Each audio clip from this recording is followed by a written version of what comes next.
Bab 895, Aku Takut. Jalanan Tao. Jalanan Tao sebenarnya sangat sederhana, hanya berupa jalan lumpur dan batu, tidak besar, panjangnya beberapa mil dan lebarnya beberapa kaki. Jumlah orangnya sangat sedikit, dan hanya sedikit orang yang berdagang di jalan. Selain itu, mereka akan segera pergi setelah bertransaksi, sehingga seluruh jalan terlihat sangat sepi. Pada hari ini, seorang pemuda tiba-tiba datang ke jalanan Tao. Pemuda itu mengenakan jubah misterius. Dia bersih dan rapi. Sosoknya lurus seperti tombak dan pedang. Dia memiliki alis seperti pedang dan mata berbintang. Dia memegang pedang berwarna tinta di tangan kirinya dan berjalan dengan langkah besar yang luar biasa. Begitu pemuda ini tiba, dia menarik banyak pria kuat dalam kegelapan. Sander Ye. Mereka tentu saja tidak asing dengan Sander Ye. Bagaimanapun, orang ini saat ini menduduki peringkat pertama dalam daftar buronan domain naik surga. 500 kristal abadi berkualitas tinggi. Ini benar-benar jumlah uang yang sangat besar. Kalau kamu mengatakan kamu tidak bersemangat, itu bohong. Namun yang bisa datang ke sini bukanlah orang-orang sederhana, sehingga meski tergerak hatinya, tidak ada yang mengambil tindakan. Karena masalah ini sendiri agak tidak normal, semua orang menganggapnya agak aneh, dan tidak ada yang mau digunakan sebagai senjata oleh aliansi jalan jahat. Selain itu, rumor menyebar di domain naik surga belum lama ini, katanya ayah kandung Tuan Ye adalah master tertinggi di atas ranah Kaitao. Di atas ranah Kaitao. Banyak orang secara alami mencemooh rumor tersebut. Sampai sekarang, tidak pernah ada master di atas ranah Kaitao di alam semesta ini.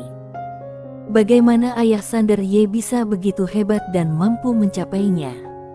Biarpun kebanyakan orang mencibir, tidak ada yang mengambil tindakan, karena asal-usul Sander Ye pasti tidak sederhana. Kalau tidak, aliansi jalan jahat tidak mungkin sedikit takut.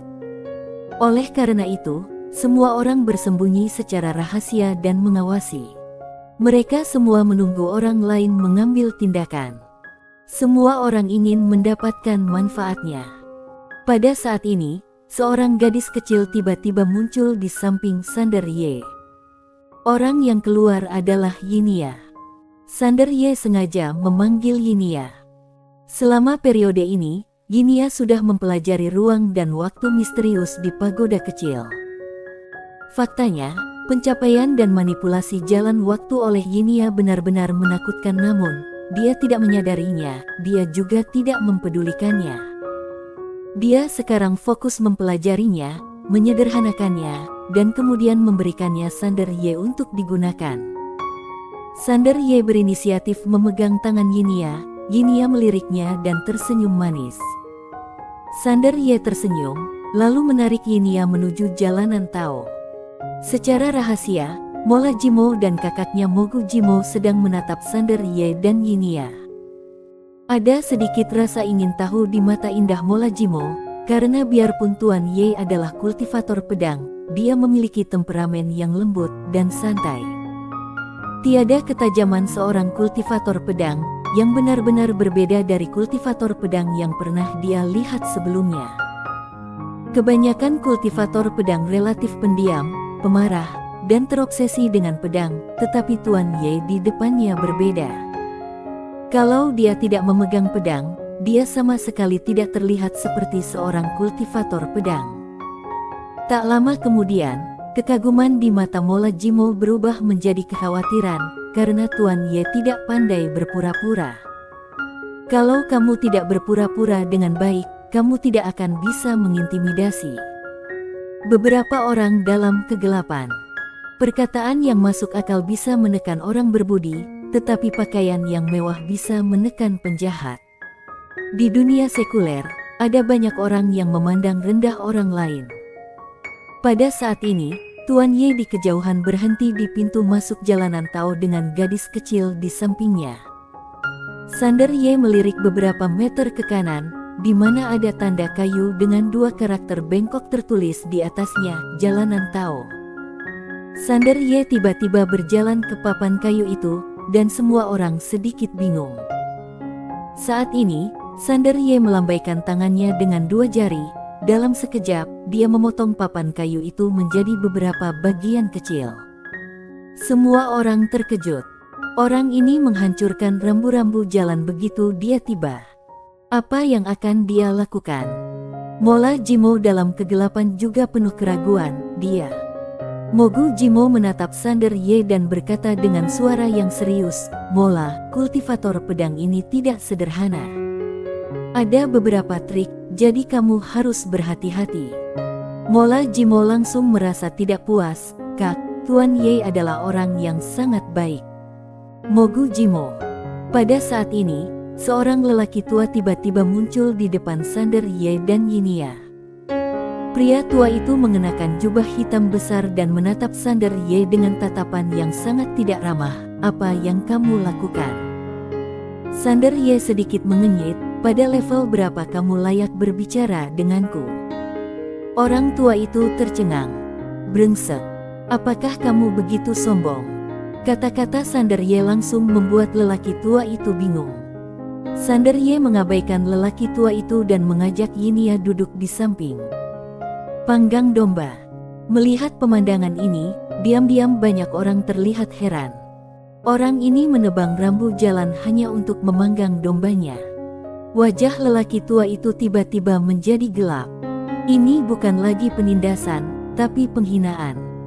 Sekalipun ada seseorang di belakang kamu tidak boleh terlalu menghina. Karena tidak tahan, lelaki tua itu melangkah maju dan hendak mengambil tindakan, tetapi pada saat ini, Sander Ye tiba-tiba membuka telapak tangannya, dan api tiba-tiba muncul di tangannya. Orang tua itu segera diam di tempatnya seolah-olah dia baru saja disadap. Matanya membelalak, seolah-olah dia baru saja melihat hantu. Dan diam-diam, semua master ketakutan saat ini. Api langit. Master yang tak terhitung jumlahnya dalam rahasia menjadi gila saat ini. Orang ini memiliki api langit. Mungkinkah dia berasal dari peradaban Tianxing? Mola Jimo juga membuka matanya lebar-lebar, penuh rasa tidak percaya. Pada saat ini, Sander Ye mengambil api langit di tangannya dan memasukkannya ke dalam tumpukan kayu. Menyalakan api. Semua orang mati rasa. Apakah orang ini memanggang domba dengan api langit? Apa-apaan? Segera, kayunya mulai terbakar, dan Sander Ye mulai memanggang dombanya, tetapi dia tidak memadamkan api langit. Sander Ye mengangkat kepalanya dan menatap lelaki tua yang tidak jauh darinya, yang seolah ditotok titik akupuntur diam. Apakah ada yang salah? Orang tua itu kembali sadar. Dia tidak berbicara, berbalik dan menghilang tidak jauh. Setiap orang. Sander Ye menarik pandangannya dan mulai berkonsentrasi memanggang domba untuk Yinia. Ada keheningan antara langit dan bumi. Semua orang melihat ke arah Sander Ye di kejauhan, atau tepatnya, melihat ke arah api langit. Apakah Sander Ye dari peradaban Tianxing? Ide ini muncul di benak setiap orang, tetapi tak lama kemudian, semua orang merasa ada yang tidak beres. Bagaimana bisa dan peradaban Tianxing? Bagaimanapun juga, peradaban Tianxing membakar peradaban ketika melihatnya. Kalau itu benar-benar peradaban Tianxing, seluruh domain naik surga mungkin akan lenyap. Mungkinkah itu palsu? Di kejauhan, Sander Ye dan Yinia sedang duduk di depan api unggun. Domba di tangan Sander Ye sudah mengeluarkan aroma daging yang memikat. Mata Yinia tertuju pada domba di depannya, dan mulutnya berair. Melihat penampilan Yinia, Sander Ye tersenyum lalu berkata, "Sebentar lagi akan matang." Pada saat ini, dia tiba-tiba meniup apinya, dan api di langit sedikit bergetar. Dalam sekejap, intensitas apinya meningkat beberapa kali lipat. Sander Ye meliriknya, tersenyum sedikit, dan tidak berkata apa-apa. Karena apinya semakin kuat, domba di tangan Sander Ye dipanggang hingga berwarna keemasan dalam waktu singkat, dan aroma daging memenuhi sekeliling, yang sangat menggoda. Sander Ye merobek kaki domba dan menyerahkannya kepada Yinia. Yinia menjilat bibirnya, lalu meraih kaki domba itu dan menggerogotinya. Sander Ye tersenyum, dengan lembut mengusap kepala Yinia, dan berkata dengan hangat, pelan-pelan, tidak ada yang akan bersaing denganmu. Yinia menatapnya dan menyeringai, lalu terus menggigit. Sander Ye menoleh untuk melihat api langit di depannya dan tetap diam. Hehe. Pada saat ini, sebuah suara tiba-tiba datang dari samping. Sander Ye berbalik dan melihat seorang pemuda berjalan tidak jauh dari situ. Pemuda itu mengenakan jubah brokat dan liontin giok biru yang sangat mempesona yang diikatkan di pinggangnya. Suku Wuma. Suara Mola Jimo tiba-tiba terdengar di benak Sander Ye. Tuan Muda Ye, kamu harus berhati-hati. Orang ini adalah Eko Wuma dari suku Wuma. Biarpun dia hanya di ranah Pingtao, dia memiliki kekuatan tempur yang sangat kuat. Selain itu, dia memiliki banyak harta di tubuhnya. Oleh karena itu, dia bisa bertarung bahkan dengan ranah Kaitao, dan ada master dan ranah Kaitao klan Wuma di belakangnya untuk melindunginya, jadi Tuan Ye harus berhati-hati. Suku Wumal. Sander Ye melirik ke arah Eko Wuma, lalu mengalihkan pandangannya. Dia merobek sepotong daging kambing dan menyerahkannya kepada Yinia. Tentu saja, Yinia tidak menolak dan langsung melahap. Melihat Eko Wuma keluar, banyak orang diam-diam tersenyum. Akhirnya ada yang berinisiatif mencoba kedalaman Sander Ye ini. Eko Wuma berjalan perlahan ke arah Sander Ye dan Yinia. Dia melihat ke arah api langit di dalam api dan berkata sambil tersenyum, api langit ini terlihat sangat mirip. Aku hampir mengira itu nyata. Sander Ye tidak mengatakan apa-apa. Dia juga merobek sepotong daging kambing dan mengunyahnya. Karena dia membawa bahan-bahan dari Bima Sakti, daging panggangnya terasa jauh lebih enak dari sebelumnya.